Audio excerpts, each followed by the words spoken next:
Hola, buenas noches. Buenas noches con todos.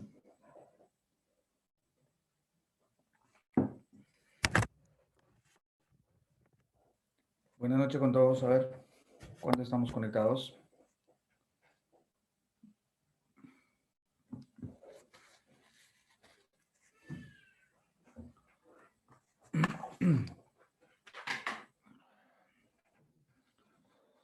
Seis. Bienvenido, Pepe. Infaltable, ¿no? Priori, Diego Clemente.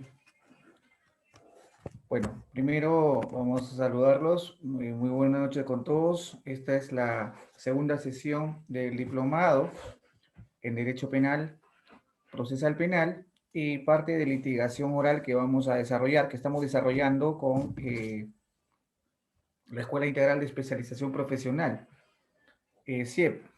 Es un gusto nuevamente saludarlos. En esta segunda sesión vamos a continuar con nuestro temario iniciado la clase pasada. Creo que, a ver, queremos compartir, vamos a poner compartir.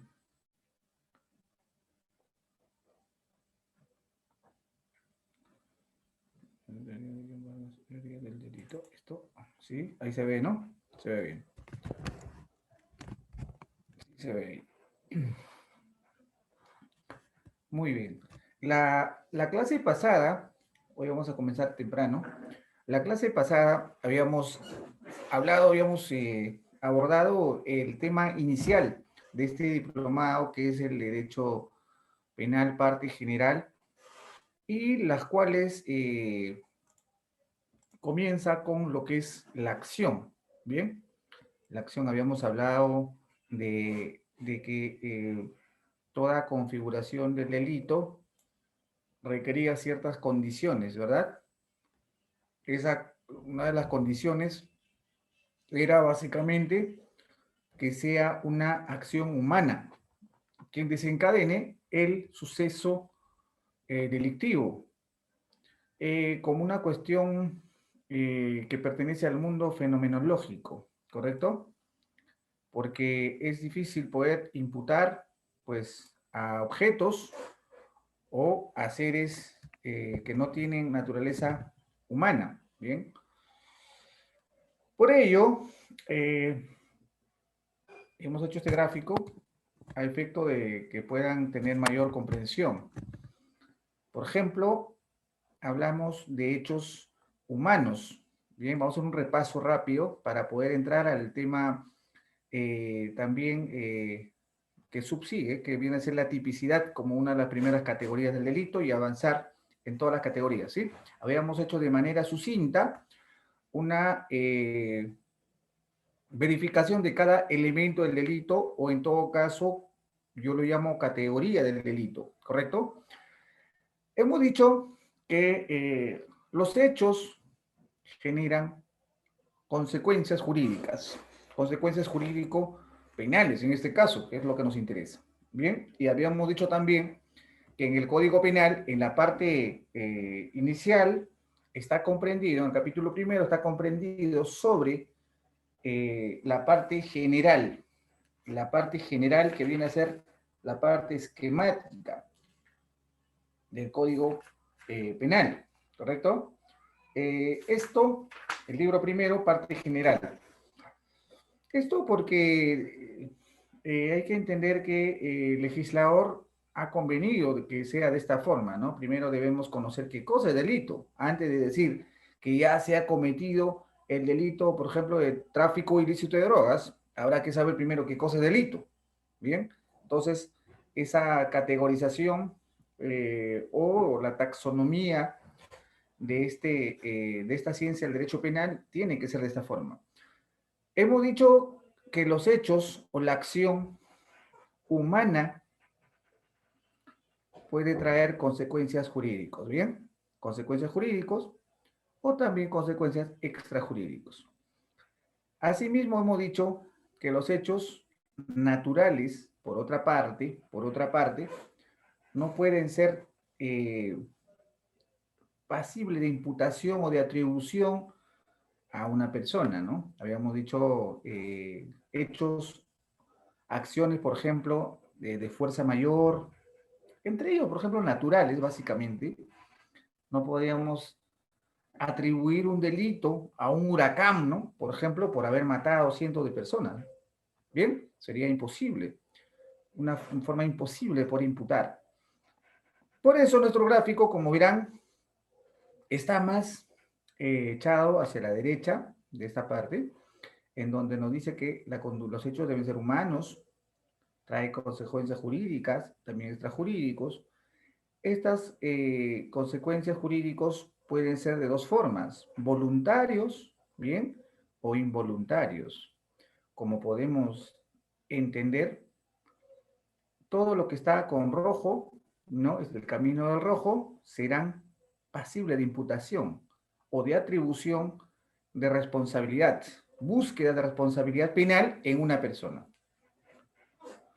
Entonces, un hecho humano trae consecuencias jurídicos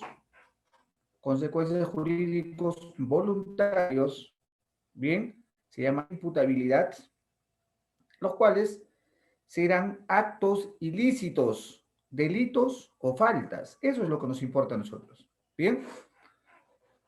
Pero también nos importa, a efecto de que, por ejemplo, de que se excluya la responsabilidad penal o cualquier atribución que no guarda este silogismo o esta eh, eh, obligación de que debe ser conducta humana jurídico voluntario de cometer actos ilícitos. Si no está dentro de ese camino, será extrajurídico, y si este hecho jurídico, si bien se realiza todos los aspectos jurídicos aparentes, pero fueron involuntarios, tampoco nos interesa, y si se realizaron voluntariamente, pero también se puede resolver que fueron actos lícitos, como les he comentado.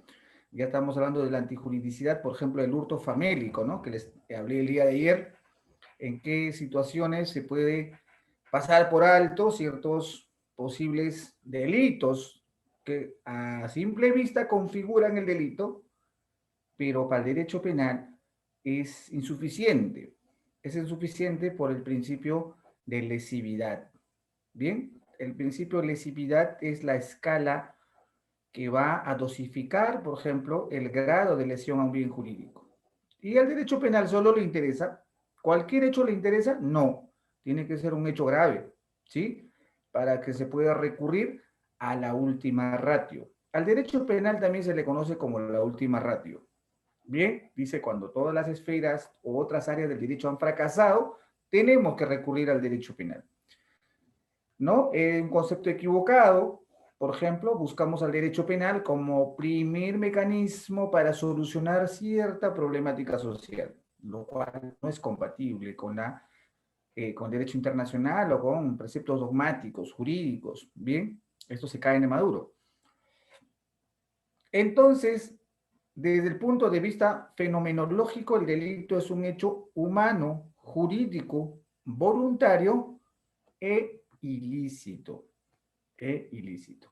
Bien, hasta aquí, por ejemplo, es un esquema que habíamos entendido, ¿no? La clase pasada. Además, vamos a decir nuevamente que el delito podemos conceptuarlo de varias formas, ¿no? La parte formal, que viene a ser un comportamiento cuya realización genera una sanción. ¿Y por qué habíamos dicho formal? Porque era un mecanismo de control social en donde el Estado tiene el monopolio, solamente el Estado, y tiene la capacidad punitiva o tiene la potestad punitiva de sancionar hechos que están previamente tipificados en una norma, ¿correcto? por eso era formal. Y material es que la lesión o puesta en peligro de un bien jurídico relevante de la comunidad que genera una sanción. Materialmente dice que el delito no puede ser cualquiera, como bien lo he sostenido hace un momento. Tiene que ser un hecho jurídico relevante, relevante. Muchos jueces lo dicen, jueces, ¿no? De nuestro medio le llaman hechos graves. Fácil, ¿no? Hechos graves. Hechos graves. Es solo hechos graves o solo los peligros o los hechos que ponen en peligro de un bien jurídico relevante puede generar sanción. Bien, que quede claro. Y el aspecto dogmático del concepto de delito, el aspecto dogmático, ojo, formal, material y dogmático. Cuando hablamos de un concepto dogmático, se dirá que la conducta típica, categoría del delito, recuerden, típico, antijurídica, culpable, para la cual sea previsto una sanción. Cuando hablamos de tipicidad, antijuridicidad y culpabilidad, que vienen a ser las categorías del delito, o otros le dicen elementos del delito, estamos hablando de una visión dogmática. Bien, la visión dogmática o la interpretación dogmática de estas categorías nos dirá más adelante, nos explicará en qué consiste estas categorías. La dogmática explicará, ¿bien? Sin la dogmática es difícil, ¿no? Porque justamente la dogmática nace de los estudios posteriores, ¿no? A la clasificación. No solo basta decir ya la tipicidad, antijuridad y culpabilidad. Basta con mencionarlos y ya tenemos las categorías. No, hay que explicar en qué situaciones se puede resolver casos. Resolver casos. Para ello, la dogmática también se basa en la teoría clásica, en la teoría neoclásica, la teoría finalista y la teoría del funcionalismo que habíamos hablado. Bien, funcionalismo que es lo último, más contemporáneo, sus representantes más brillantes es Claude Roxin y Gunther Jacobs, así como hay otros autores españoles, por ejemplo, que también defienden, ¿no? Esta posición. Claro, entre Klaus Roxin y alemanes, ambos, y Gunther Jacobs, de la Escuela de Bohr, tienen un criterio un poco antagónico entre ellos, pero que a la vez el propósito final son resolver ciertas controversias que se puedan suscitar en un caso concreto. Bien, la dogmática sirve para ello, para resolver, para fijar criterios. La Corte Suprema se apoya mucho en la dogmática, por ejemplo, para resolver casos. Más adelante veremos los criterios de imputación objetiva, por ejemplo. Bien, y por ejemplo tenemos la teoría clásica. Habíamos hablado de Frank von Liszt ayer, solo lo señalamos, y Billing, que continúa, Ernest Billing. Sobre ello, por ejemplo, nos habíamos ahí referido de la acción, tipicidad, antijuricidad y culpabilidad. La punibilidad, como les había mencionado, otros autores no lo mencionan, menos en la teoría clásica, ¿no? La punibilidad viene como una sazón adicional, en donde ya conforme al desarrollo posterior a estos estudios, es que se ha también conformado, ¿no? Otros incluso no lo incluyen. La teoría clásica nos dice, habla de la acción, la tipicidad, antijuricidad, son elementos objetivos. Bien, son elementos objetivos. O sea, hay que estudiarla desde esa visión. Cuando hablamos de elementos objetivos, ¿a qué hacemos referencia? A elementos que se pueden ver, ¿sí? A elementos que se pueden describir. Se puede decir, tal realizó tal acción, ¿bien? Y existe tal circunstancia. En las tres temas, tanto en acción, en tipicidad, que viene a ser la norma, y la antijuricidad es la conducta del sujeto activo, que realiza esa acción. Y cuando hablamos de culpabilidad, según la teoría clásica, la culpabilidad está referida al dolo y a la culpa. Estamos hablando de un elemento subjetivo, según la teoría clásica. Hay que entender que culpabilidad, cuando hablamos de culpabilidad, hablamos de prueba, ¿no? Hablamos de prueba. O sea, si un sujeto realiza la acción típica, antijurídica y culpable, ¿bien? Pero ¿a título de qué? ¿A título de qué? Significa si va a ser una conducta dolosa o si va a ser una conducta culposa. Bien, en ese escenario tendremos que analizar si ha sido dolosa.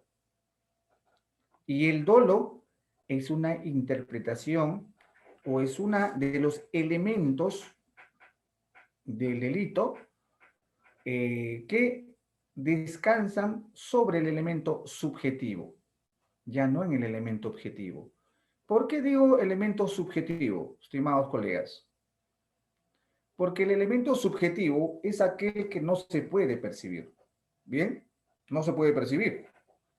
El pensamiento de un sujeto activo. Antes de ello, quiero, para que no se pierda, quiero señalar que el sujeto activo es el individuo que realiza la conducta prohibida, o sea, el quien mata a otro. Y el sujeto activo es el agraviado o la víctima. Bien, en derecho penal general, en derecho penal hablamos de sujeto activo, ¿sí? Sujeto activo, quien realiza la acción típica. Y quien recibe esa acción es el sujeto pasivo, quien es el agraviado o la víctima. En derecho procesal ya es otro, que ya lo explicaremos en su momento, ¿bien? Por ello, es percibible, nosotros podemos observar o podemos concluir que una persona en la calle esté pensando, esté realizando actos de intercrimen o actos preparatorios mentales para poder asesinar a una señorita que está comprando en la farmacia, es imposible, ¿no? Porque ese elemento subjetivo que concibe el individuo no se puede verificar sino hasta que despliega la conducta.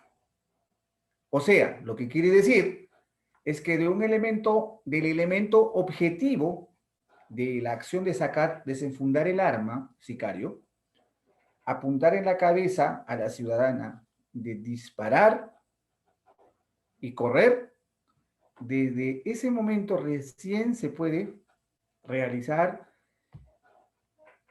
la verificación del intercrimen, actos preparatorios, de consumación, de ejecución y de agotamiento. ¿Correcto? Agotamiento, muere la víctima. Consumado, disparó. Actos preparatorios, lo ha estado marcando, ¿no? Entonces, esos elementos objetivos, que es necesarísimo, nace de la antijuridicidad. El sujeto, desde la tipicidad, sabía que es un delito asesinar por lucro. Asesinato por lucro era antes, ¿no? Hoy es sicariato.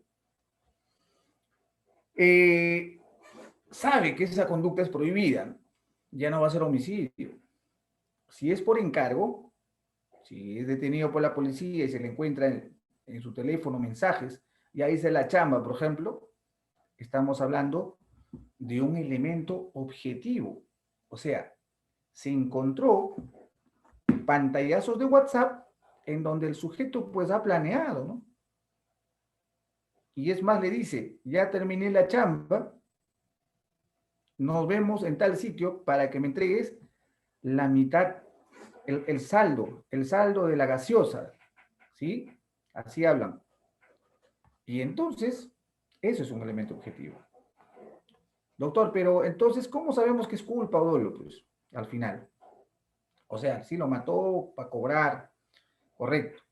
El sujeto, si bien el objeto, ahí vamos a ver, el móvil del delito, en ese tipo de delitos, ¿qué ha sido?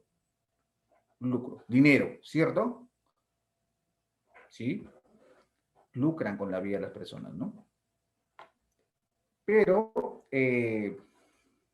si bien es por dinero, pero lo que ha realizado es un delito doloso, sin, parece sin premeditarlo, pero ha querido matar a esa persona para cobrar un dinero, ¿sí? Para cobrar 5.000 soles.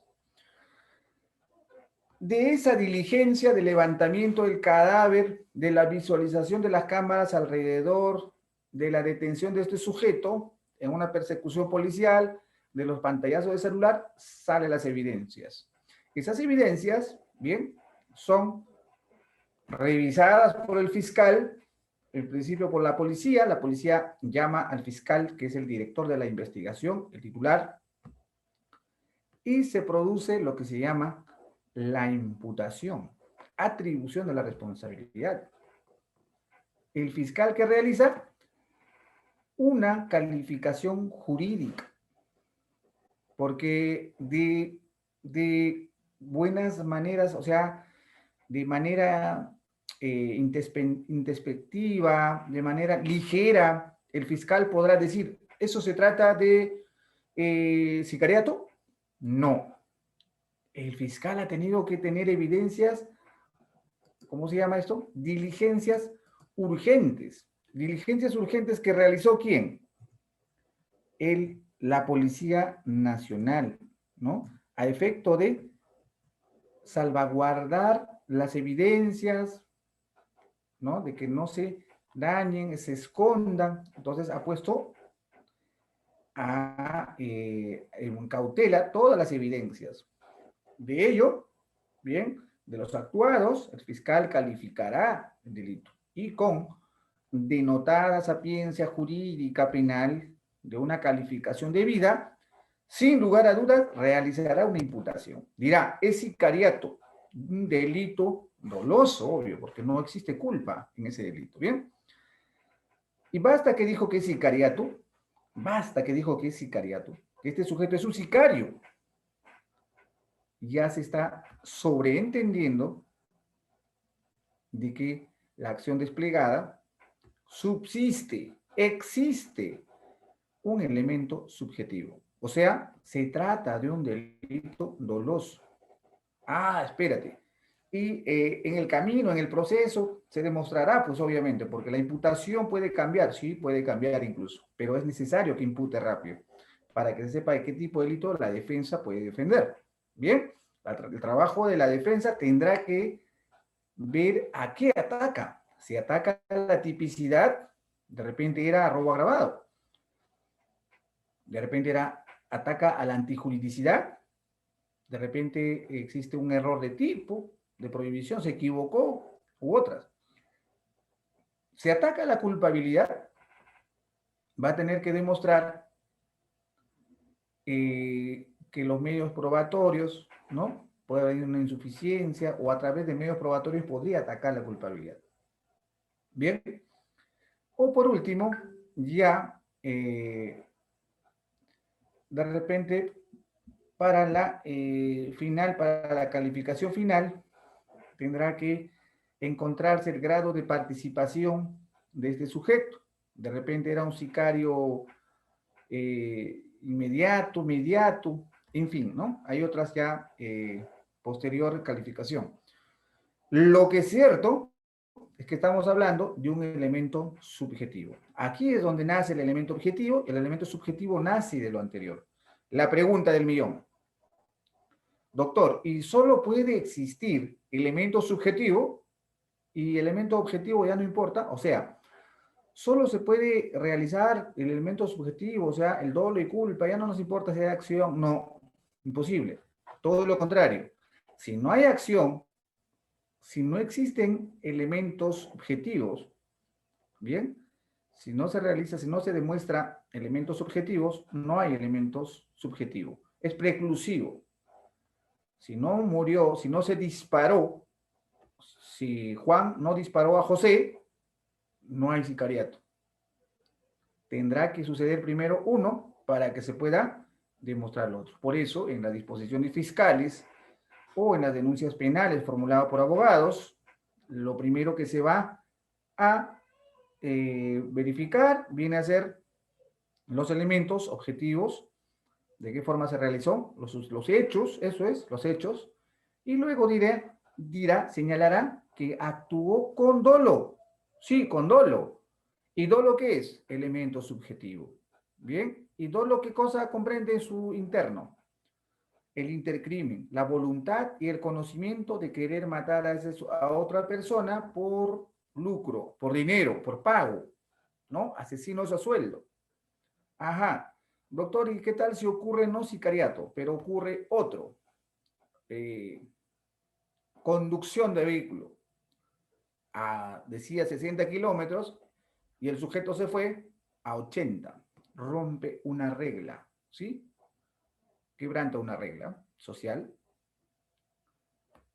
Asume ese riesgo, pero él no quería matar a nadie porque no vio a nadie que pasaba. Alguien pasó y lo atropelló.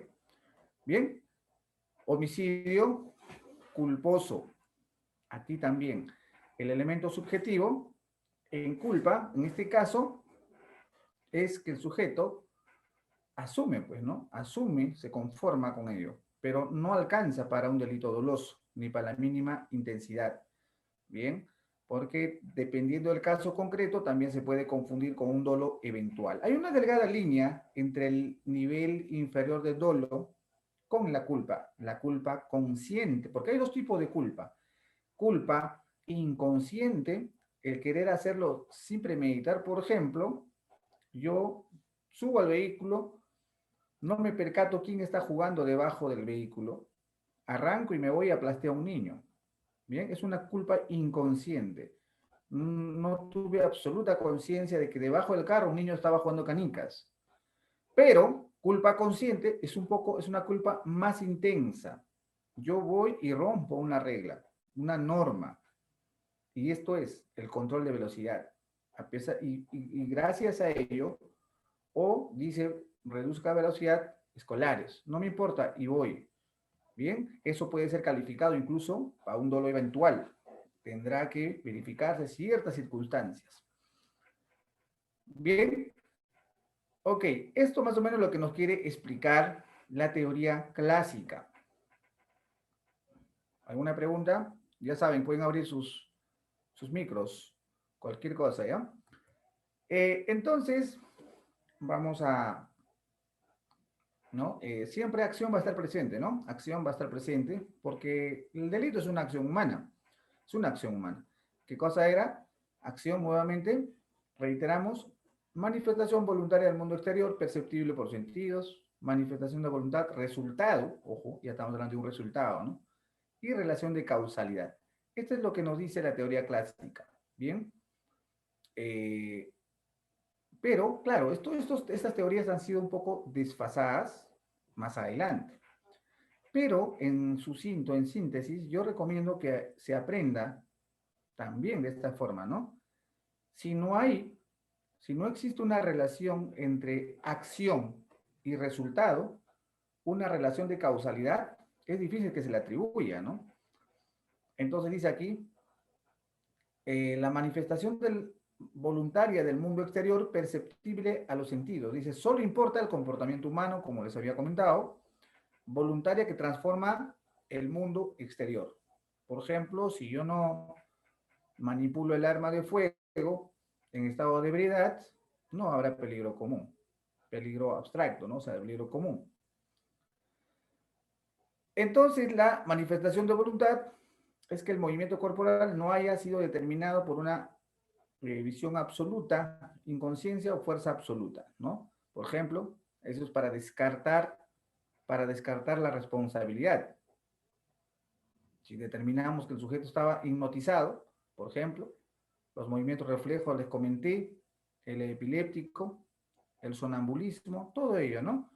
Son acciones, es un fenómeno natural en el que el proceso causal, o sea, quien causó el resultado, ¿no? Es decisivo para la estructura de la acción. Entonces el fiscal dirá, no, pues el señor estaba sonámbulo y por eso había empujado al anciano que estaba sentado a las 2 de la mañana en su azotea, pero estaba sonámbulo. La teoría causalista plantea un concepto causal de la acción, ¿no? Lo cual supone una producción de un resultado. Siempre va a decir va a haber un resultado cuando hay una acción.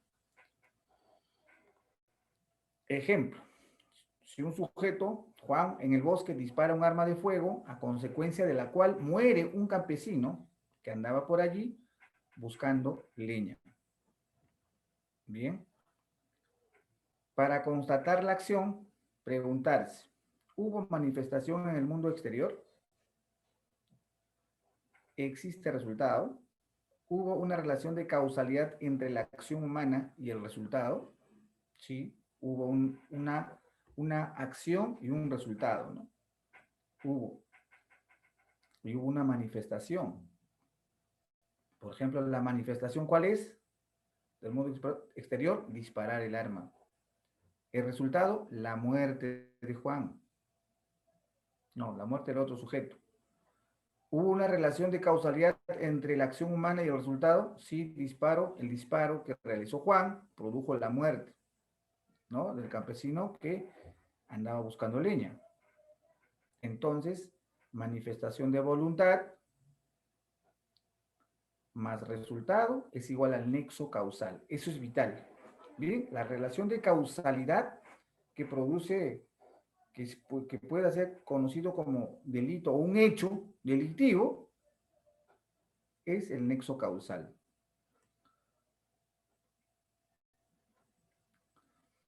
Y la teoría neoclásica, diseñado por Edmundo Mesger, Mayer, por ejemplo, Radbruch, Schmidt, nos da un diseño también interesante, diciendo parecido, ¿no? Parecido, porque recordad que esta teoría neoclásica toma al modelo clásico y añade algunos temas, sí. Dice que la acción típica y antijurídica son la base del elemento objetivo, ¿no? Del delito. Y la culpabilidad, la culpabilidad es un elemento subjetivo. Ya para saber el título y la condena, si es por culpa o por dolo, tenemos que necesariamente realizar el trabajo de el elemento subjetivo.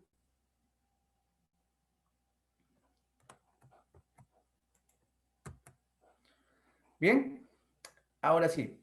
Entonces creo que hemos hablado de acción, ¿sí? Bastante. Acción, concepto causal de la acción social, voluntariedad es determinante de la acción y la voluntad pertenece a la culpabilidad. La voluntad que hemos dicho que no solo voluntad, también conocimiento y voluntad, ¿no? Genera o es parte del dolo.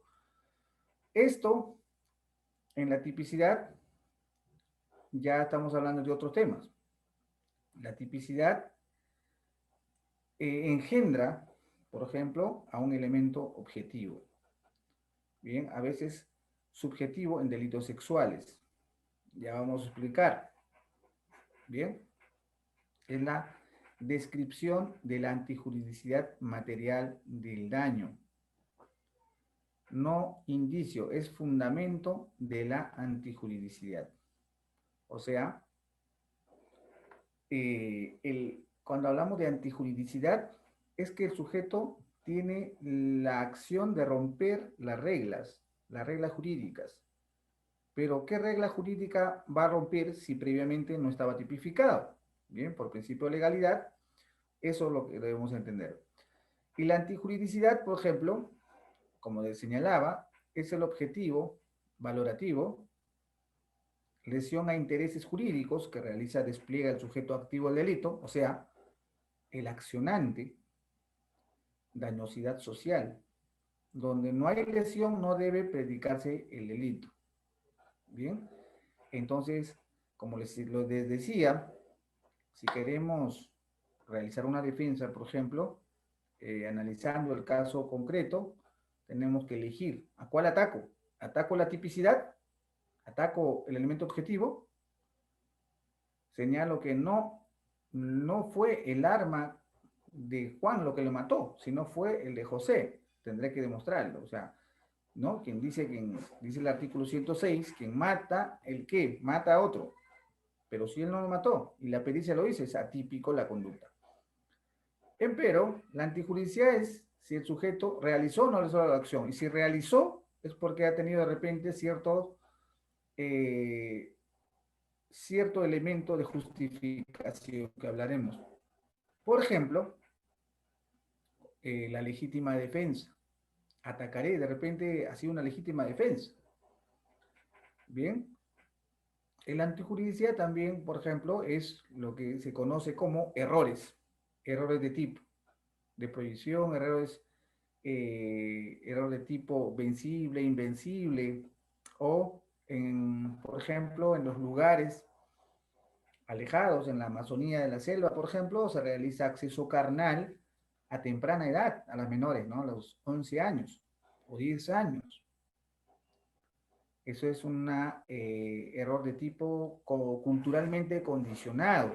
Bien, en nuestro Código Penal exime de pena, ¿no? Claro, la dogmática dice que la doctrina señala de que para que sea posible y para que no sea perseguible el sujeto que realiza la acción, o ambos, deben ser de ese lugar, deben pertenecer al ámbito geográfico donde dicha acción es permitida, por costumbre. Pero será lo mismo que una persona de ese lugar, por ejemplo, una Xanica de la selva, realice dicha acción, viene a Lima con su familia y seduce a una menor de 10 años y se excusa, su abogado dice, no, es que él es asiánica. Y en su comunidad de tal lugar alejado de la Amazonía, esas acciones son normales, ¿sí? Allá es normal, pero aquí no, le van a decir la justicia titular, que es el Poder Judicial, le dirán no, aquí es cadena perpetua, señor, ¿correcto? ¿Y eso dónde está? ¿Dónde se ataca eso? En la antijuridicidad, en la antijuridicidad. Bien, la antijuridicidad. Esto es un caso, si quieren les comento, internacional, en España, por ejemplo. En España sucedió un tema algo similar, en donde el Tribunal Supremo Español le condenó, o sea, denegó su acción, su casación. Era un ciudadano africano que había llegado a España eh, 10 años antes, había llegado, que su, eh, que su familia. Bien, él residiendo 10 años, en España hay mucha comunidad africana. Bien, llegó ya 10 años viviendo en España, trabajando en España, había hecho una residencia y se junta a su familia también de forma migrante ilegal, ¿no? Llega con ellos una niña que había recién nacido en África y había viajado vivita, ¿no? Llega a España y cuando esta tiene más o menos aproximadamente unos 5 años de edad, a la niña le realiza una práctica ancestral africana. ¿Bien? ¿Cuál era esta práctica ancestral africana? Era mutilar el clítoris de la menor, de la mujercita, ¿no? Lo que sucede es que este ciudadano eh, creía que dichas prácticas ancestrales puedan ser eh, trasladados a un contexto diferente también, ¿no? O sea, él cree que puede seguir viviendo como vivía antes. Claro, al principio estamos hablando, él, africano, la madre, la menor africana, la bebé africana. Bien, por ese lado podemos pensar, o sea, acá no había intervención de otro ciudadano español, nadie, eran entre ellos. Se podría incluso, eso ha sido uno de los elementos cuestionantes por el abogado de este africano que lo condenaron a 10 años de pena privativa de libertad por delito de mutilación, ¿no? Delito de lesiones graves.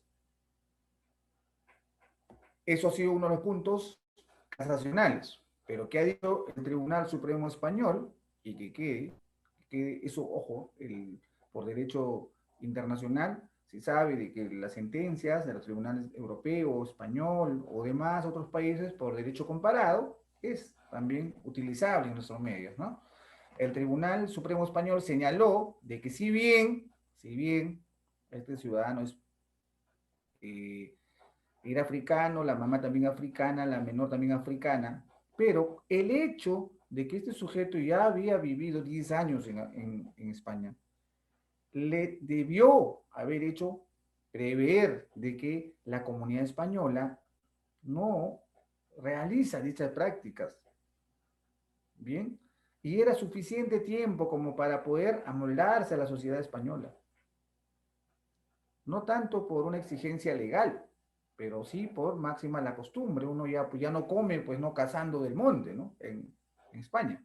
Vas a un market, por ejemplo, o hay ciertas normas de conducta social en donde ya debes aprender, etcétera. La cuestión es que el Tribunal Español cuestionó dicho comportamiento y lo confirmó la demanda. Lo confirmó la sentencia, ¿no? Venida en grado. Bien, eso, por ejemplo, es uno de los que acá en nuestro catálogo penal, por ejemplo, se analiza como error de tipo, ¿no? Culturalmente condicionado. Pero no se olviden, ello solo debe circunscribir al lugar donde se practica dichos actos. Y la culpabilidad, ámbito subjetivo, bien, introduce el elemento de reproche según las circunstancias que rodean el comportamiento. Bien, eso es lo que yo había comentado hace un momento. ¿Cuál era? Dolo y culpa. Bien, son elementos, no formas o grados. Eh, Cuando hablamos de culpa, les he señalado que viene a ser un tema probatorio, ¿no? Un tema probatorio. Y la teoría finalista es una que ya se aproxima más al causalismo, que es eh, lo que estamos tratando de llegar. La teoría finalista, diseñada por Hans Belzel, también nos dice que la acción, la tipicidad, antijuridicidad y culpabilidad, para él, son elementos objetivos. Bien, elementos objetivos y elementos subjetivos. Bien, y de ahí dice, de los elementos nace el dolo y la culpa. Realiza la delimitación. Bien, más osado, ¿no? Entonces, también esta teoría finalista dice sobre la acción, por ejemplo, retorna y dice que según el finalismo de Hans Belzel, que la acción es acontecer final, es el acontecer final. O sea, a ellos les interesa lo que sucede al final, no solamente causal. Dice que la acción humana dirigida hacia un fin. La acción humana es ejercicio de la actividad final.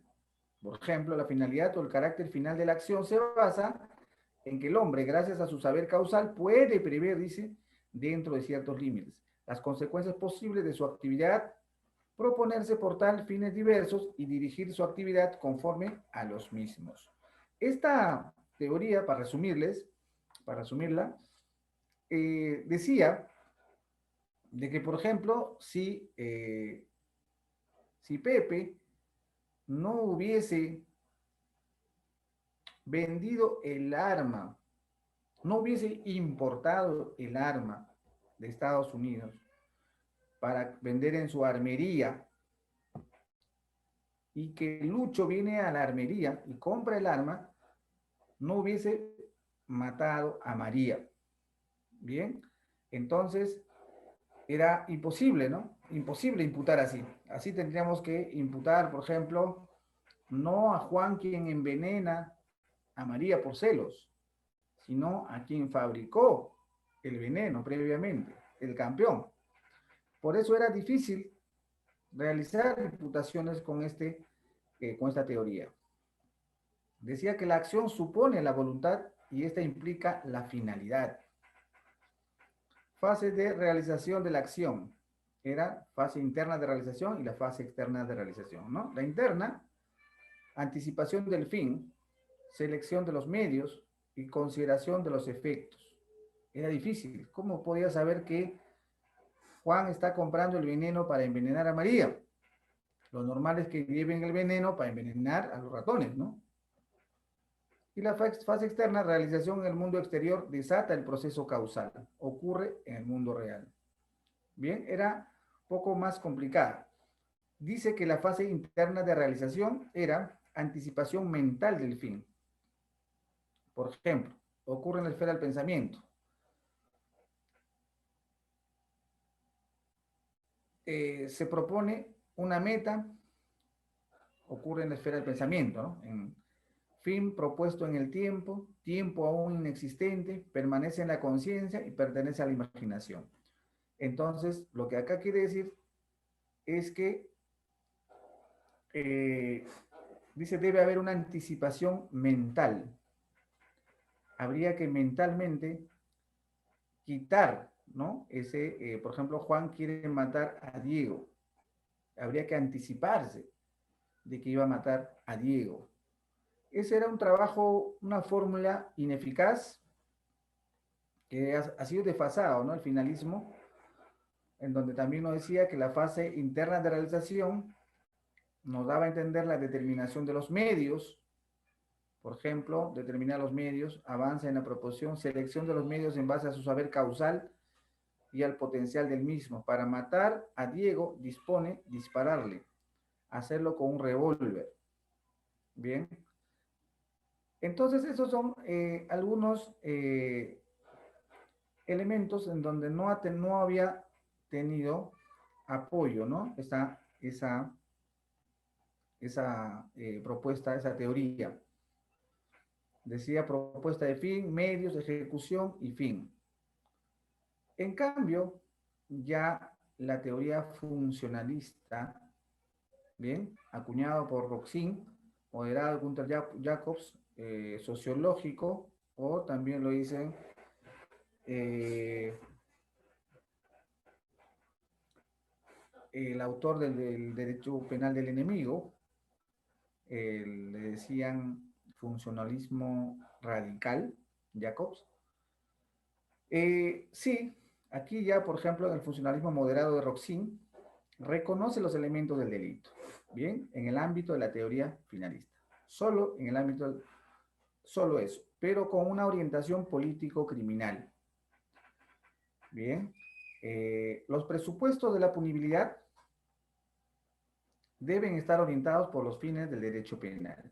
También este funcionalismo moderado habla mucho de la punibilidad, que en anteriores teorías no lo hablaban de la punibilidad, solamente el finalismo de la tipicidad, antijuricidad, culpabilidad, ¿verdad? Comenzando por la acción. Pero ya el funcionalismo lo que nos abarca es un poco más amplio, da la amplitud de la punibilidad. Es punible ese hecho a pesar de tener todas las categorías, pero este último esencia de la punibilidad, de repente existía causal de no punibilidad y todo tenía que regresar a cero. Los presupuestos de la punibilidad deben estar orientados por los fines del derecho penal, ¿no? ¿Qué persigue el derecho penal? Bien, el derecho penal o la fin de la pena era resocializar a la gente, supuestamente al enfermo social, reeducar, ¿bien? Reintegrar. eh, entonces, la punibilidad tendría que ver, era el análisis de que si dicha conducta punible era necesaria y se tendría que medir a través de la lesividad de la acción. Por eso hay ciertos actos que se llaman bagatelas. Bien, las bagatelas pertenecen al libro de faltas, que no tienen categoría de delitos. La imputación de un resultado depende de la realización de una conducta. Bien, de una conducta dentro del fin de protección de la norma. Esto se llama imputación subjetiva. Este es un ya concepto más elaborado y más práctico de hoy en día, ¿no? O sea, para ver una imputación, dice, tiene que realizarse una conducta y dentro de la esfera de la protección de una norma. La culpabilidad se limita con la necesidad de prevención y juntas originan el nuevo concepto de responsabilidad, que es la base de la imposición de la pena. Aquí hablamos de una responsabilidad. Las teorías clásica, neoclásica, finalista no hablaban de responsabilidad penal. En cambio, ya en el funcionalismo, ¿no? Exige una responsabilidad y dice que es la base de la imposición de la pena. Claro, para eso va a haber un trabajo, ¿no? Un trabajo, por ejemplo, de imputación objetiva.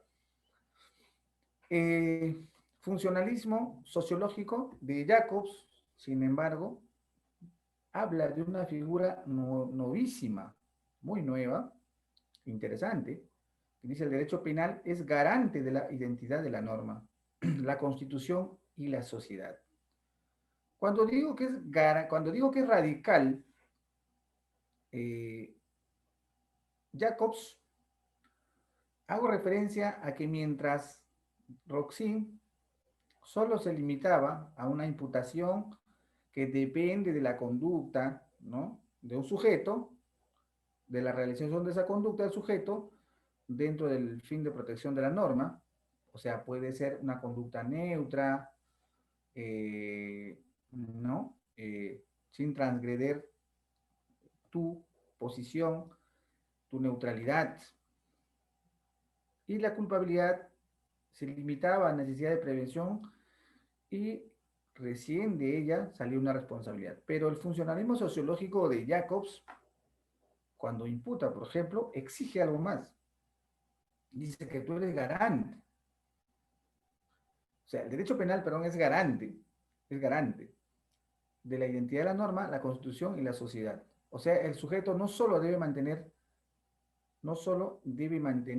su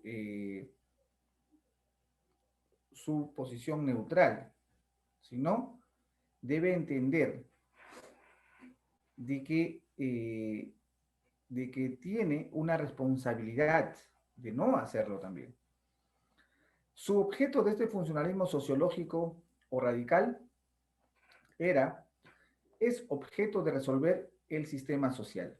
Esa era la preocupación básica de Jacobs, que sí se aplica en muchos países, en Perú también se aplica, ¿no? Por ejemplo, en delitos de corrupción de funcionarios, ya casi hay intolerancia, ¿no? También una de sus características es estabilizar el sistema.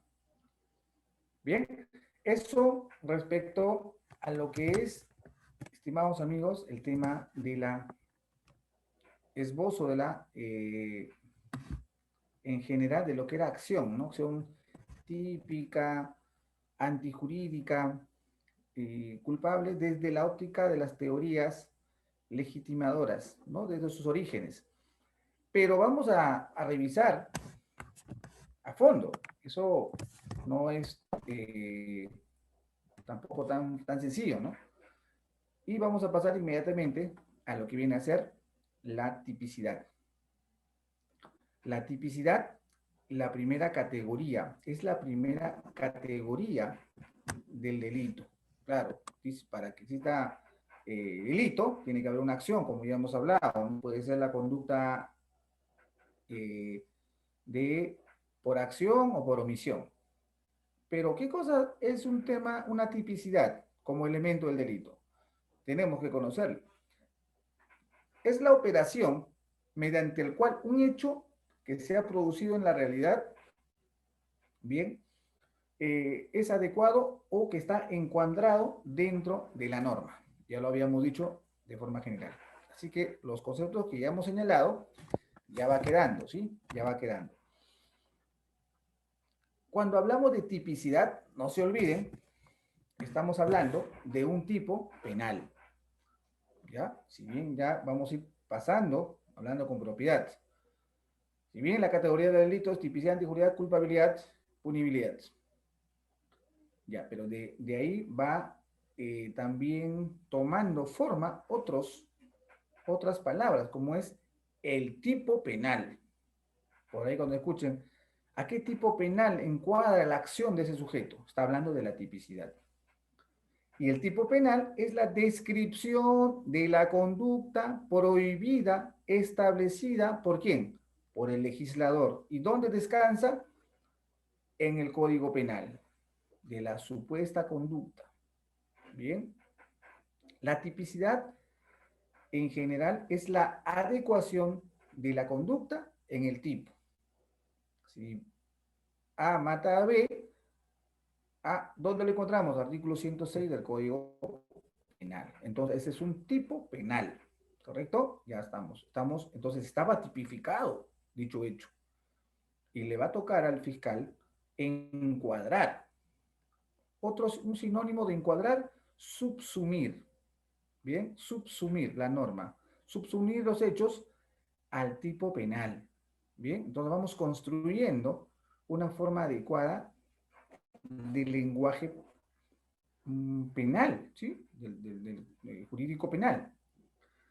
Entonces, la tipicidad, como también le habíamos estado hablando, desarrollando, se va a dividir en tipicidad objetiva y tipicidad subjetiva. Bien, para ello tiene que haber un bien jurídico. Si no hay bien jurídico, no hay tipicidad. O sea, el objeto del delito recae sobre un bien jurídico. Bien jurídico en delitos sexuales, la libertad sexual. Bien jurídico en delitos contra el cuerpo y la salud. Bien, por ejemplo, estamos hablando eh, la integridad física. Bien jurídico protegido en delito de tráfico, ilícito de drogas, será delito contra la salud. Bien, en fin, entonces eso viene a ser el bien jurídico. El bien jurídico protegido en delitos contra el patrimonio. El patrimonio. Bien, el patrimonio, los bienes. Nadie se puede llevar pues tu vehículo, ¿no? Teniendo un bien jurídico protegido, bien. Por ejemplo, ahora salió una sentencia de Magali. Magali ha sido sentenciada otra vez, ¿no? En lo que trabaja, pues, difamación agravada, con pena privativa de 1 año efectiva, pero, o sea, privativa de libertad, pero suspendida de ejecución por 1 año, ¿no? Contra este chico que lo demandó. Entonces, de combate, creo es, ¿no? Bien, entonces, difamación, ¿a dónde pertenece? A delitos contra el honor. ¿Y cuál es el bien jurídico protegido? El buen nombre. El honor, ¿no? El honor. Entonces, amigos, tenemos el bien jurídico. Y ahora hay que conocer la acción típica. Cualquier acción podrá lesionar ese bien jurídico, ¿no? Ese bien jurídico que les he dicho que cosa es un bien jurídico, ¿no? En el delito sexual, la libertad sexual en mayores de edad, en personas que pueden dar voluntad. y en las situaciones en donde la persona no puede dar su voluntad, o sea, los menores de 14 años, la indemnidad, ¿correcto? Entonces, ¿cualquier acción podrá lesionar un bien jurídico? No, tiene que ser una acción que esté vinculada a lesionar ese bien jurídico. Bien, dice, me ha violado sexualmente, va a la comisaría, denuncia todo. Ya, señorita, cuando está tomando la declaración, ella en llantos, ella dice, no, el sujeto me cogió de la mano, ¿no? Me cogió de la mano y se sobó fuera nomás de su pantalón, por ejemplo. ¿Eso es todo? Le dice el policía. Sí, eso es todo, pero eso no es violación. Ah, bueno, yo pienso que es violación. Ah, correcto. Usted, pero nosotros no. Por lo tanto, usted no puede denunciar por violación sexual. Eso va a pertenecer a otro delito. ¿Bien? A otro delito. Por ello, la acción típica es el acto que realiza el sujeto, pero que exija la norma. ¿Y cuál es la acción típica, por ejemplo, de cualquier delito? De, por ejemplo, usurpación, artículo 202, delito contra el patrimonio, numeral primero dice, el que para apropiarse de todo en parte inmueble, dice, destruye, altera los linderos del mismo. ¿Cuál será la acción típica? Destruir o alterar. ¿Bien? Eso es la acción típica. Si no ha hecho eso, no hay usurpación. Respecto a ese punto, ¿no? Ahora, hablemos sobre los sujetos del delito. Bien. Les había hecho de manera rápida hace un momento, para hablar con propiedad y conocer con propiedad, es necesario saber quién es un sujeto activo. Pero ya lo saben, pues ya les dije, ¿no? Sujeto activo es aquel que realiza el hecho delictivo. O el quien omisión, vamos a hablar de omisión, por ejemplo, omisión propia, ¿bien? Está tipificada en nuestro Código Penal, ¿no? Por ejemplo, es quien deja de hacer algo y constituye delito no hacer. Por ejemplo, el deber de socorro, pero omisión de socorrer a una persona y se murió, ¿no? Entonces, el sujeto activo es aquel que hace acción y aquel que deja de hacer, pero que dicha condición genera una responsabilidad perseguible penalmente. O sea, el sujeto activo es el quien causa el delito. Es el individuo que realiza la acción descrita en el tipo penal. Ya vamos, poco a poco vamos agarrando nomenclatura, ¿veo?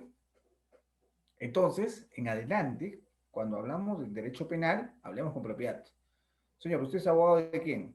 Claro, no vas a decir, soy abogado del sujeto activo del delito. No, ya estamos hablando muy elaborado. En la comisaría no vas a hablar así. Soy del imputado, ¿no? Del imputado que se le imputa.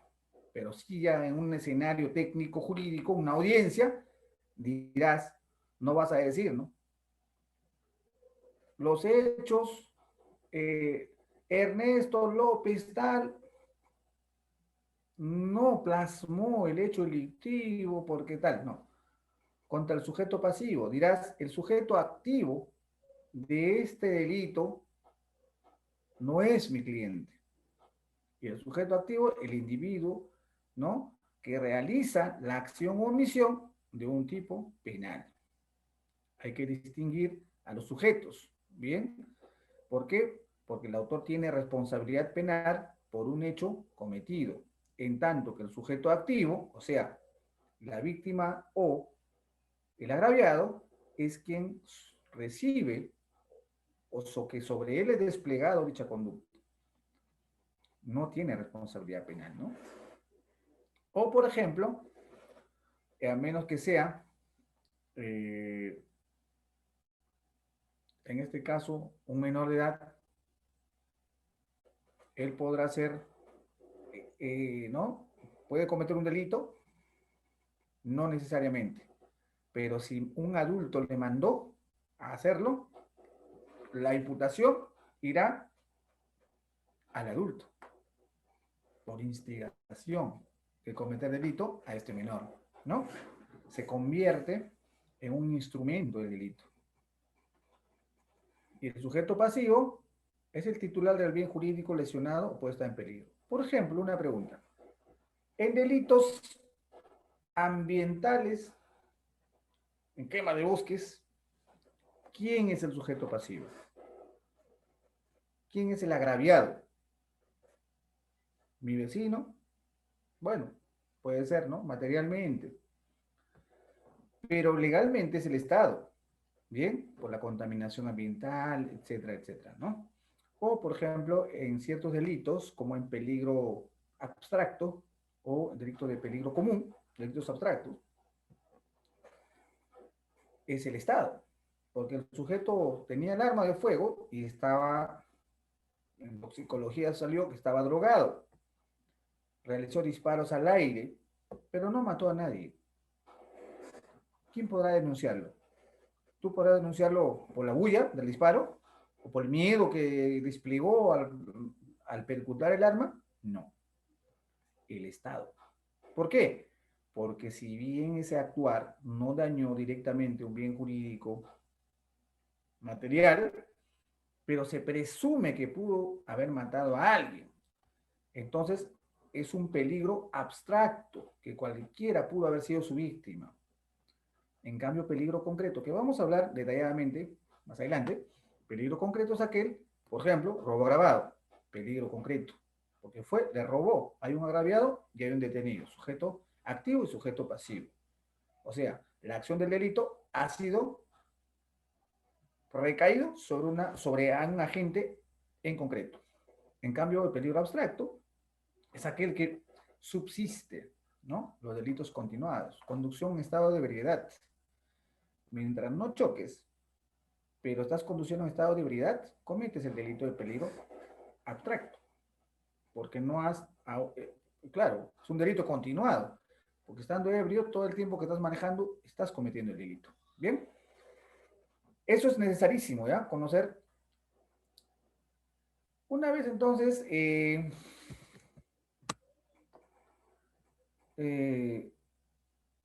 los elementos, por ejemplo, dentro de la tipicidad, hay que conocer los elementos descriptivos y los elementos normativos. Bien, no voy a hacer a estas horas y no vamos a hacer el break, ¿no? Si fuese de día, sí. De noche hay que avanzar para descansar, ¿no? Eh, Mira, la tipicidad eh, objetiva nos exige realizar, ¿no? Asentarnos sobre qué cosas son elementos descriptivos y elementos normativos. Por ejemplo, los elementos descriptivos eh, apuntan a lograr una definición del tipo o forma concluyente absoluta con exclusión de la valoración judicial. Bien, o sea, son conceptos que pueden ser tomados del lenguaje común, de la terminología jurídica, describe objetos del mundo real, cómo se puede describir, ¿bien? Por lo que son susceptibles de constatación fáctica. O sea, cuando hablamos de descriptivo, es lo que se describe cómo sucedieron los hechos. Por ejemplo, los elementos descriptivos de un tipo será iba conduciendo, ¿no? El patrullero lo siguió, luego lo interceptó, le dijo que se detenga y cuando abrió la maletera del vehículo llevaban droga. Bien. En cambio, los elementos normativos se refieren a premisas que solo pueden ser imaginadas y pensadas con el presupuesto lógico de una norma. O sea, que tenga contenido normativo. Esos términos requieren interpretación en sentido de la ley penal. Una vez que tengo los elementos descriptivos del tipo, o sea, camioneta que llevaba una sustancia pulvurulenta, le llaman los policías, ¿no? Blanquecina, ¿no? Que a realizar un examen de campo arrojó la coloración color turquesa, lo cual nos señaló que podría tratarse de pasta básica de cocaína o de clorhidrato de cocaína, ¿no? Eso es a nivel preliminar. Posteriormente, esta droga, esta presunta droga, fue enviada, lacrada y enviada a través de cadena de custodia para que se realizasen un examen exhaustivo, ¿no? Un peritaje eh, químico sobre la pureza de la droga y la cantidad exacta. ¿De qué estamos hablando ahí? De elementos descriptivos. Describimos el escenario, el recojo, ¿no? La diligencia preliminar hecho por los policías, el comportamiento de los sujetos que resistieron a la... Es más, uno de ellos ofreció dinero. Y luego de ello vienen los elementos normativos que ya no se puede detallar de esa forma, ¿no? Sino a través de una norma. Esto es A. Ya no es pues sustancia blanquecina, pulverulenta, de consistencia ligera, con olor característica, no. Esos son descripción del elemento de posible delito. Normativo, ya tenemos que hablar con propiedad, ¿no? La posibilidad del tráfico ilícito de drogas, dichas sustancias prohibidas, ¿no? En fin, entonces en donde ya la norma va, o en donde ya el elemento normativo se hace una descripción normativa conforme a nuestras leyes actuales. Bien, entonces,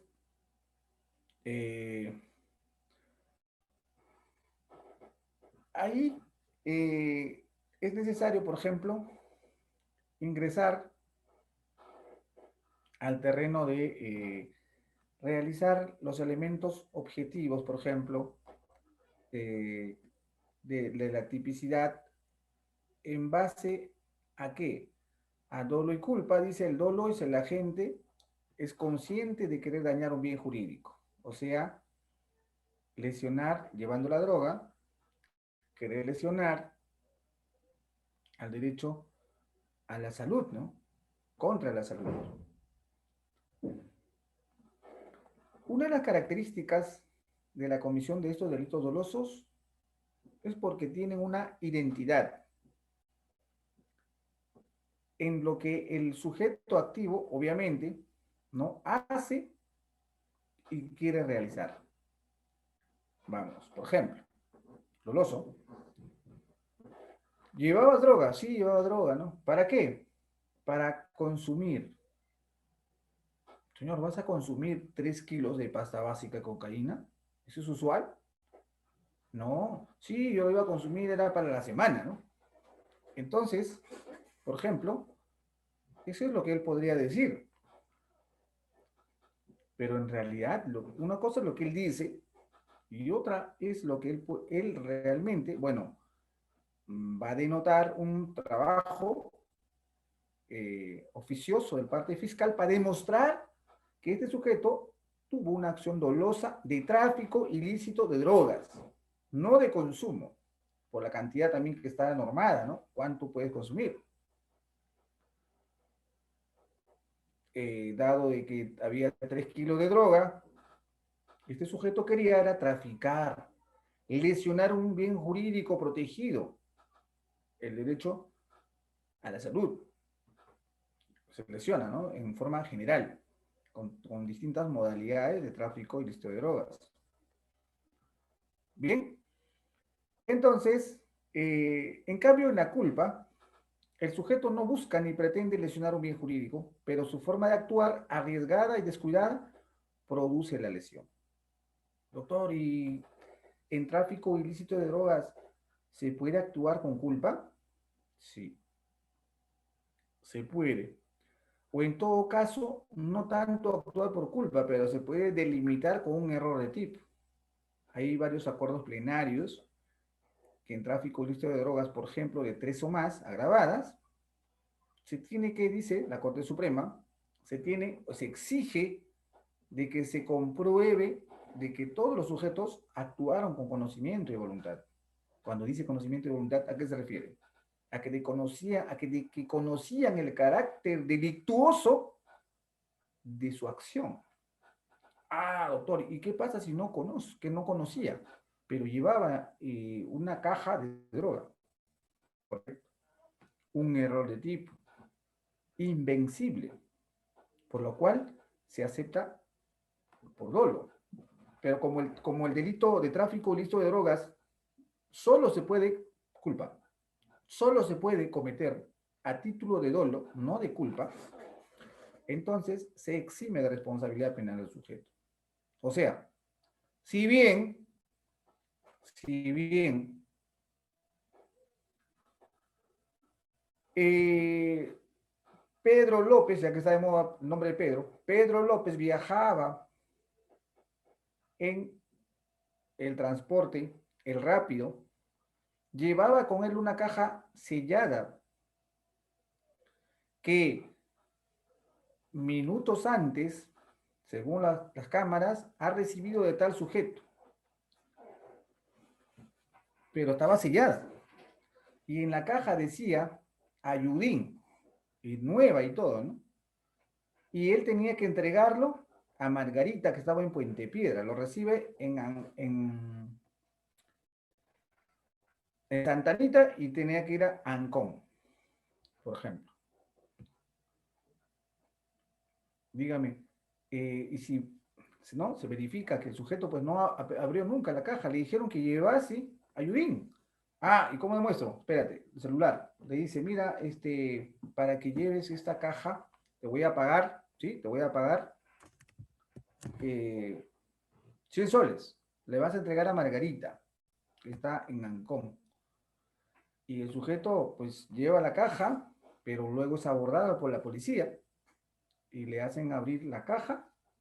Había ayudín en la parte superior, pero en la parte media ya encuentran unas bolsitas de marihuana, ¿no? Cannabis sativa. Esa conducta se puede ser que sea dolosa, o sea, conocimiento y voluntad de tráfico de drogas, ¿sí? Seguro que en principio la van a imputar de tráfico ilícito de drogas, ¿no?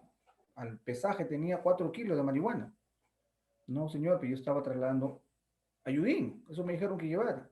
Señor, pero a usted no le pareció sospechoso que le paguen 100 soles por llevar ayudín. Bueno, allí entra, por ejemplo, otros elementos, ¿no? ¿Qué nivel de educación tiene este ciudadano? ¿De dónde proviene? Etcétera, antecedentes, todo eso juega, ¿no? Un factor. Por ello estaremos hablando que ciertas conductas que pueden parecer dolosas al momento de la evaluación, verificación, puede caer en un error de tipo, la cual incluso, dice, puede ser a título de culpa, ¿no? Pero, como el delito de tráfico ilícito de drogas solo puede ser cometido por dolo, queda eximido la pena, ¿no? Bien. Eh, no se olviden también que, por ejemplo, el dolo, el dolo, les he dicho que exige conocimiento y voluntad. Conocer y tener voluntad de hacer el hecho. Pero en ciertos delitos, por ejemplo, delitos de corrupción de funcionarios, ya no, la Corte Suprema ha dicho, solo se exige que haya tenido conocimiento. Bien, ya no se exige los dos, ¿no? Aunque a veces parece extraño, ¿no? Que se apoye, pero la Corte Suprema ha dicho, tuvo conocimiento. Bien, basta que tuvo conocimiento. porque esos deberes, esos delitos de infracción de deber son diferentes, ¿no? Muchos cometen el delito no directamente. Entonces, el dolo, volviendo al dolo, se diferencian en tres tipos de dolo. Bien, el dolo se diferencia en dolo directo o de primer grado. No se olviden, hay intensidad de dolo, ¿no? Dolo directo, dolo indirecto de consecuencias necesarias y dolo eventual. El dolo directo es donde la gente logra el resultado que persigue. Bien, voy a una discoteca, de hecho le roceo gasolina, le prendo fuego y espero que explote y me voy. Logré mi objetivo. Era quemar la discoteca con todos sus integrantes dentro. El segundo grado de dolo o de consecuencias necesarias es que el sujeto asume las consecuencias, ¿no? Aunque no persigue. Sabe que se producirá con seguridad. Por ejemplo, va a la discoteca, ¿no? Conoce a la gente, abre la llave del gas y lo deja abierto para que si cualquier llama que llegase a encenderse pueda aperturar y explotar. Pero si nadie abre fuego, también podrían no suceder ello, ¿no?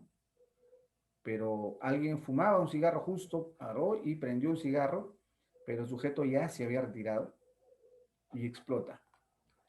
Bien, tiene mediana intencionalidad, pero sí sabe que va a ocurrir los hechos. Bien, de segundo grado.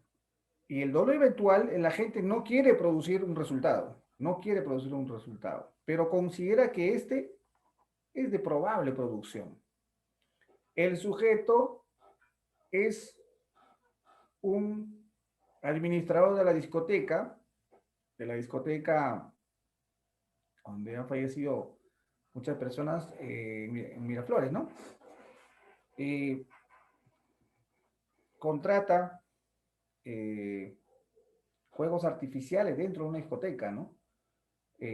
Pirotécnicos, realiza juegos pirotécnicos en un ambiente cerrado, en un ambiente de peligro total, en donde había convocado incluso cantidad de ciudadanos ahí bailando en Año Nuevo, y sabe de que existe un peligro allí, de que basta que algo salga mal, puedan fallecer. También las entradas y las salidas es muy estrecha. Bien, él sabe que podría ocurrir, pero él se conforma, a pesar de que sabe la probabilidad de que va a ocurrir un hecho lamentable. Y en eso, justamente, en ese soplar fuego, por ahí se activa algún tipo se quema algo y empieza un incendio, ¿no? De altas proporciones. En fin, entonces ese nivel de dolo, claro, el sujeto quien las crea tiene menor intención que el sujeto de dolo directo, ¿no? Bien, eso es necesario conocer porque cuando se suscitan hechos en la vida real, los agentes, en este caso los operadores de la justicia, realizarán una verificación a qué tipo de dolo pertenece tal hecho y conforme al tipo de dolo también es el nivel de reproche, de la punibilidad, ¿no? Del grado de, de despliegue que ha tenido este sujeto a realizar la acción. Bien, así como hay tipicidad, les había dicho que ya ves en la clase pasada que existía causal de atipicidad. La atipicidad es ausencia de calidad o número exigido por la ley en cuanto a los sujetos y sujeto activo y pasivo. Esto es, la ley exige ciertos preceptos o causas de origen sea antijurídica y sancionable. Bien, singulariza un supuesto por medio de elementos que deben construir un delito. Yo le llamo verbos rectores. Si un tipo penal Por ejemplo, el artículo 279G del Código Penal nos dice fabricación, comercialización, uso y porte de armas de fuego. Bien, ¿cuáles serán los verbos rectores? La exigencia, o sea, la prohibición penal, dice el que, o sea, cualquiera, sin estar debidamente autorizado, la condición, dice ensambla, modifica, almacena, suministra, comercializa, trafica, usa, porta o tiene en su poder armas de fuego de cualquier tipo. Esos verbos que he señalado, portar, ¿no? Usar, traficar, son las prohibiciones legales, son los tipos penales. O sea, el verbo rector, para que esté subsumido dentro del tipo, tiene que calzar a ellos. O sea, el sujeto debió haber realizado cualquiera de esas conductas para que exista una tipicidad. ¿Y qué nos dice la atipicidad?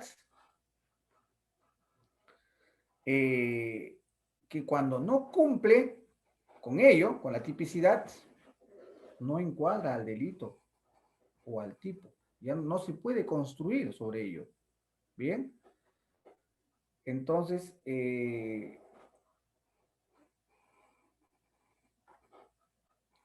la actitud de este sujeto será atípico. Será atípico. ¿Y para qué sirve, doctor, la tipicidad? ¿No? ¿Para qué servirá la tipicidad? ¿No? Porque, o sea, para algo debe servir, ¿no? Claro, al principio sirve la tipicidad, sirve para iniciar una imputación. Bien, y sobre ello construir la antijuridicidad, demostrar que ese sujeto vulneró esa norma y probar a través de la culpabilidad de los medios probatorios y ser sancionado, ¿no? Por un delito doloso o culposo. Ya, pero dirá, ¿y la tipicidad en qué nos beneficia? Es que si la conducta no es típica, entonces puede realizar acciones, por ejemplo, procesales a efecto de desvincular, ¿no? De manera temprana a este señor que está siendo imputado.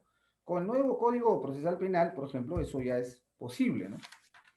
Hacerlo, ni bien se formaliza la investigación preparatoria, poder invocar una causal de atipicidad. Por ejemplo, dice, improcedencia de acción cuando el hecho constituye delito o no es justiciable penalmente. ¿Bien? Cuando el hecho no constituye delito. O sea, si no encuentra un elemento por causal de atipicidad, puede ser una de las causales, ¿bien? Entonces, tempranamente puedes apagar el fuego de la imputación de la perseguibilidad penal. Para eso sirve conocer la tipicidad y conocer también primero las normas, ¿no? Bien, eh, eh, habíamos, cuando hablamos de error de tipo, estamos avanzando nuestro cronograma. Cuando hablamos de error de tipo, ya por ejemplo, eh, es porque queremos señalar que hay una ausencia de dolo. Ausencia de dolo, ¿sí? O sea, ausencia de conocimiento y de voluntad de realizar el hecho delictivo. Bien, y si saco la ausencia de dolo, doctor, ¿qué pasaría? Pues, bueno, al menos delito doloso ya no es. Bien, entonces, el error lo que significa es que un sujeto desconoce la cualidad, la cualidad dolosa de su hecho, de su acción. Por ejemplo, yo realizo, como les había comentado, el error de tipo, por ejemplo, voy al bosque, ¿no? A cazar un venado, pero por ahí pasaba otro cazador de noche, no lo vi y disparo y el cazador es quien recibe la bala. Pero vi pasar así como una borrosamente, pero no pude apreciarlo determinadamente que era una persona. Y siendo así, muere y me imputan el delito de homicidio, ¿no? Para asesinato tendrían que verificar otros elementos, ¿no? Conductas de alevosía, ¿no? Pero premeditación. Pero en este caso, como ha sido una situación fortuita, también pudo haber pasado. Pero el error, justamente, el error de tipo, es que existe un tipo penal, ¿sí? Un tipo, ya hemos hablado del tipo, y para que ese tipo no subsista, ¿no? Se invoca ausencia de dolo. O sea, si bien se conocía de la prohibición de no matar, pero yo no fui a matar, yo fui a matar un venado. Y que yo vi, pareció que vi un venado. Entonces, cuando dice parecía, estamos hablando de una falsa representación.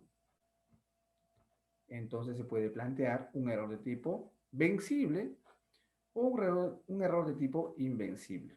Bien, eso, por ejemplo, es lo que significa error de tipo, ausencia de dolo. Esa es la forma que podemos determinar. Que no hay dolo, pues, no existe dolo. Bien, por ejemplo, cuando hablamos de error vencible, el delito subsiste siendo la responsabilidad a título de culpa. Pero hay delitos que exige sí o sí que sean dolosas. Eh, por ejemplo, usurpación.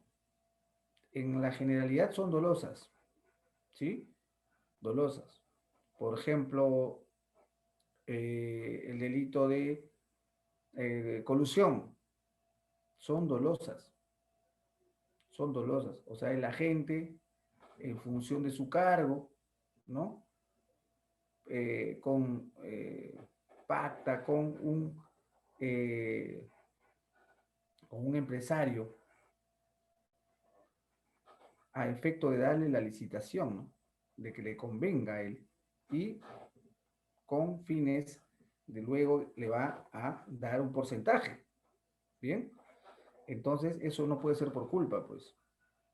Este sujeto internaliza y va a existir allí una reciprocidad o una promesa de entregarle una suma de dinero a cambio de tal obra, ¿no? Entonces, eso, por ejemplo, es invencible. En caso de error vencible, sí, puede ser, por ejemplo, el que les comenté hace un momento, llevar drogas sin tener conocimiento en la caja y si al análisis de otras pruebas se determinó que este sujeto estaba yendo tranquilamente a su casa y fue abordado y fue engañado, pues, fue engañado. Bien. Entonces, eh, cuando hablamos también de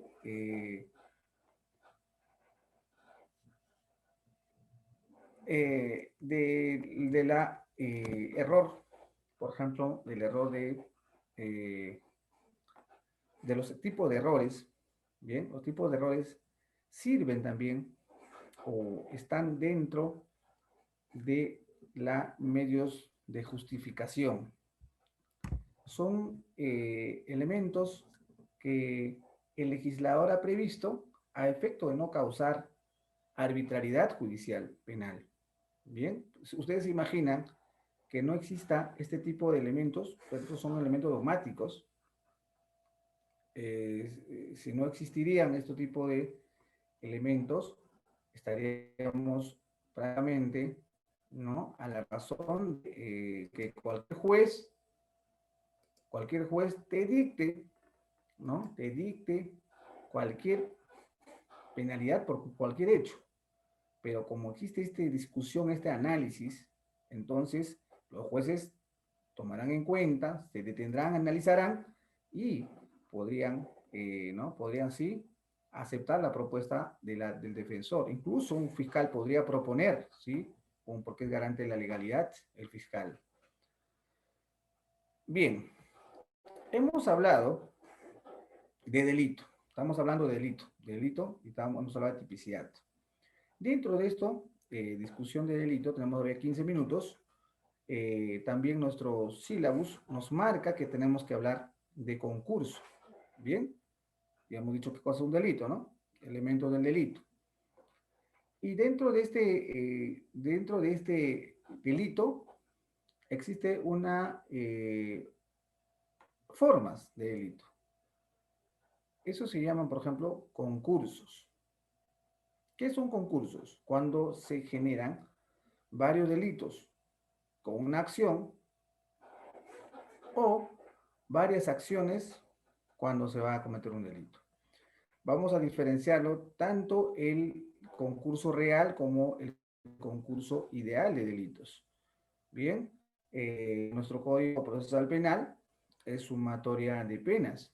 Bien, en cambio, anteriormente esto se deliberaba con la pena más alta, ¿no? Con la pena más alta. Hoy en día es sumatoria de penas, pero se tendrá que elaborar debidamente esta figura jurídica. Vamos a explicarlo, ¿sí? Cuando decimos concurso, es cuando un agente buscando un determinado resultado, buscaba, por ejemplo, un resultado, ejecuta diversas acciones. Cada una de ellas un distinto tipo. La pena de cada uno de estos delitos podrían unificarlo, sumatoria, ¿no? ¿Sí? Sumatoria. El sujeto va a una vivienda, ¿sí? A robar, y esta maniata amarra a todos los integrantes de la casa al ingresar con pistola, robo agravado, ya prácticamente secuestro, ¿sí? No les permite salir. ¿Qué más? En ese interín, una señorita y el sujeto despliega sus más bajas pasiones y la ultraja, ¿bien? Pero se lleva televisores, laptop, dinero en efectivo. Además de ello, al papá, como se desesperaba, pues el sujeto coge una pistola, ¿bien? Y lo mata. ¿Cuántos delitos ha cometido allí?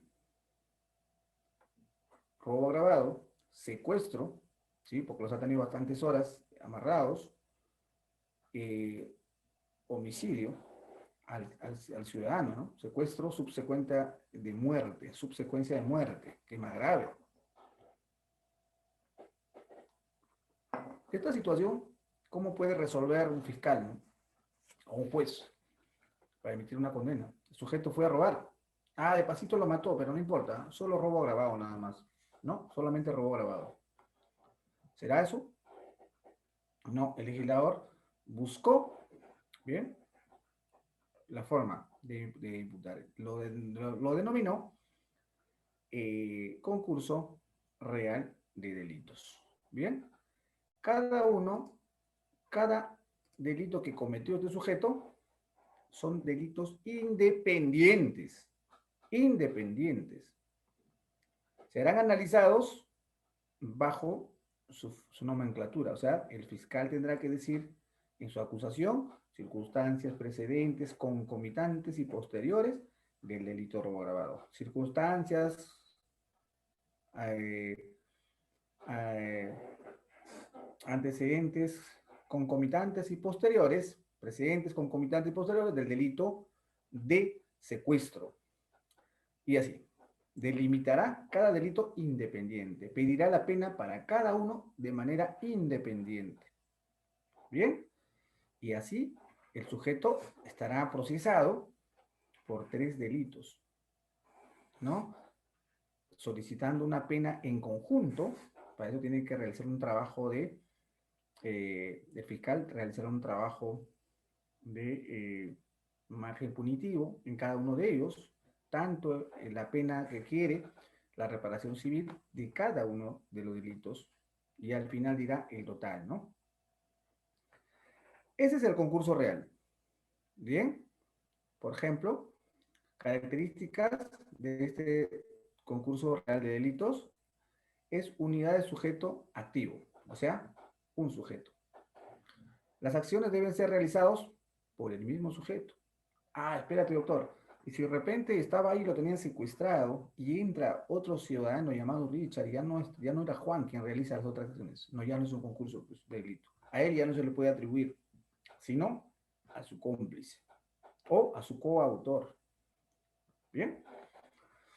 No importa para el concurso real la circunstancia de que esta persona haya actuado en diferentes calidades en los sucesivos delitos. Autor, por eso autor, coautor, autor mediato, instigador, cómplice o que haya actuado solo o como partícipe en los hechos. Basta que haya actuado y sea parte de esos varios delitos independientes. Claro, en calidad de coautor puede ser, en calidad de instigador, en calidad de autor mediato. Bien. Otra característica del concurso real es la pluralidad de acciones punibles. Se debe dar una pluralidad de delitos provenientes de una pluralidad de acciones. O sea, realizar varios delitos, violación, robo agravado, violación sexual, ¿sí? Secuestro agravado, ¿sí? 3 delitos. Bueno, homicidio, ¿no? Al señor. Él mismo realizó 4 acciones en generando 4 ¿no? delitos. Otra característica es ausencia de conexión entre las acciones. Bien, cada una de las acciones debe ser autónoma e independiente unas de la otra. Por ejemplo, el delito de secuestro debe tener su propia característica para ser perseguible como delito independiente. Si bien fueron a robar, pero pudieron haberse retirado, ¿no? Una vez que tenían el botín. Pero no, estos los amarran y quieren quedarse incluso horas, ¿no? Bebiendo, disfrutando el sufrimiento de esas personas, privándoselos de la libertad, configura, ¿no? El delito. Igual, de ahí de paso, realiza la acción, por ejemplo, deliberada de realizar un delito contra la libertad sexual. Y el otro sujeto, de tanto amenazar al padre, pues le da un disparo en la cabeza. Entonces, eso es vital, ¿no? Eso es vital que permanezca como característica.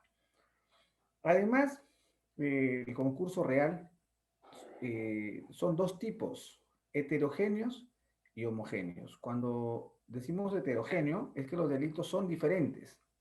Por ejemplo, un sujeto el primer día, el sujeto, por ejemplo, en un primer momento, como les decía, entra a robar, ¿no? En un segundo momento, secuestra, ¿bien? Y en un tercer momento, por ejemplo, viola, y en otro momento asesina. No todo, ¿ve? No todo en un momento. Eso también lo podemos ver de otra forma. El mismo sujeto lo realiza las acciones que lo estoy comentando, ¿sí? Pero en días diferentes. En días diferentes. ¿Bien? Eh, este sujeto es detenido, ¿bien? Se le imputa, entonces ya se le formula cargos de todos esos delitos. La vez pasada he tenido un caso que me consultaron, doctor, ¿es posible eso? Sí, él había robado hace una hora a otra persona, pero lo habían detenido es por el robo actual. Bien, entonces al final ambos, 2 denuncias, el otro era hurto, había sido sustraído, el señor ha sido responsable, y al final ha tenido que ser procesado por los 2 delitos. Eso estaba en discusión para un recurso en apelación, ¿no? El concurso ideal, sin embargo, se da cuando en una sola acción u omisión se configura uno o más delitos. Es cuando una misma acción o omisión infringe varios tipos legales, ¿no? Por ejemplo, eso se encuentra en el artículo 48. Ejemplo, por impericia o negligencia del autor se produce la muerte de una persona y lesiones graves a varias. Entonces, el hecho quedaría calificado como homicidio culposo y lesiones culposas. ¿Ven? Un concurso ideal. O sea, el sujeto realiza una acción, pero lamentablemente esa acción acarrea ¿no? Otras acciones, pero que con un solo hecho generó bastantes acciones. Y lamentablemente tendrá que ser procesado por todas esas acciones, ¿no? Por ejemplo, en una misma acción de conducir un vehículo de forma imprudente o negligente, se produjeron infracciones a dos figuras penales diferentes, ¿no? Cuando produce la muerte de una persona en un accidente, lesiones graves, a varias. Bien, ya casi estamos terminando. Y las clases, por ejemplo, heterogéneo, cuando con una acción se realizan varios delitos, es decir, en el tema de clases de concurso ideal, ¿no? ¿Sí? El concurso ideal también tiene heterogéneo y homogéneo. Heterogéneo cuando con una acción se realizan varios delitos, es decir, cuando la misma acción se aplica a distintas leyes penales. Ejemplo, la violación sexual de mujer virgen provocándole lesiones, ¿no? O el carro coche bomba que lo puedan poner en una zona urbana hace incurrir en terrorismo, homicidio y daños, ¿sí? Por poner un coche bomba, solo te podrían imputar delito de daños, quizá, homicidio, pero también dicen, no, es un acto terrorista, 3 delitos con un solo hecho, ¿sí? Con un solo hecho. Claro, de repente el sujeto violó a una fémina, pero la lesionó. Y también lo puede ser pasible por lesiones, ¿no? Lesiones graves. Y homogéneo es cuando el mismo tipo legal resulta aplicable a varias veces a la acción. Por ejemplo, el caso de la granada de guerra que mata a varios en el campo abierto, ¿no? Es más sencillo de reconocer. El delito real está regulado en el artículo 50 del Código Penal, establece cuando concurran varios hechos punibles que deben considerarse como tantos delitos independientes, se impondrá la pena delito más grave, decía anteriormente, y sin embargo hoy hay sumatoria de pena, ¿no? Y a esto también podemos añadir que existe un concurso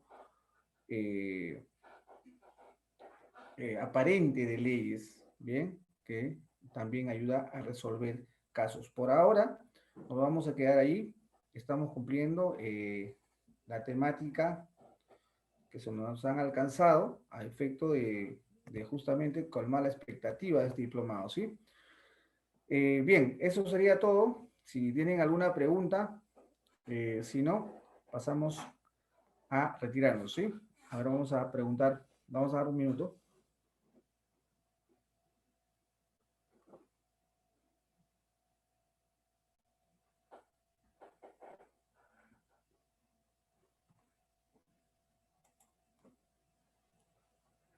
Muy bien, están Anderson, Ada, ninguna pregunta, todo claro, ¿verdad? Entonces, vamos a despedirnos, ¿ya? Señorita Janet.